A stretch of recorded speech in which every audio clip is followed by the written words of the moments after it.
C'est parti pour la rentrée scolaire 2023-2024. Ce lundi, le ministre marocain de l'Éducation nationale a visité 2 écoles relevant de la province de Ben Slimane. Chakib Ben Moussa s'est assuré que cette rentrée s'inscrive bel et bien sous le slogan « Pour une école de qualité pour tous », sur fond d'une série de nouveautés dans le volet numérique.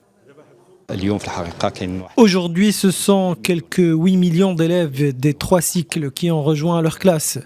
Sachez qu'au niveau national, nous avons environ 237 nouveaux établissements scolaires qui ont été construits.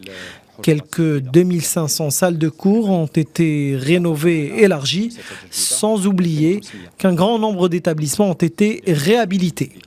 Mais ce qui est le plus important, c'est ce qui se passe à l'intérieur des salles de cours, puisque de grands efforts ont été fournis pour que les manuels et les programmes scolaires soient révisés dans le sens où ils seront plus efficaces pour aider les élèves à assimiler les notions de base. La tutelle a surtout mis le cap sur la digitalisation de l'enseignement. De nouvelles ressources numériques ont été développées à cette fin et des formations à leur usage sont programmées au profit des enseignants et apprenants. L'école de Abdallah Gnoun est engagée dans l'expérience de l'école numérique. Toutes les salles de cours sont équipées d'outils digitaux. Nous avons une salle d'informatique et de lecture. Il y a un espace d'enseignement primaire et tout est prêt pour la rentrée scolaire de cette année.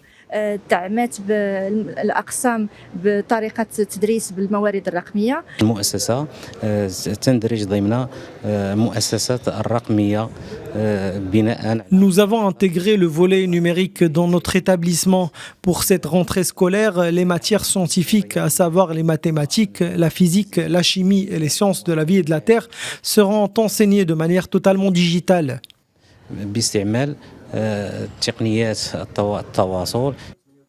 Pour accompagner et renforcer le niveau des apprentissages, les écoles primaires ont prévu l'introduction de 3 bonnes nouvelles habitudes quotidiennes. Une courte séance de lecture en début de cours d'arabe et de français, un quiz mathématique rapide en début de cours et enfin une activité physique pas moins de 2 fois par semaine.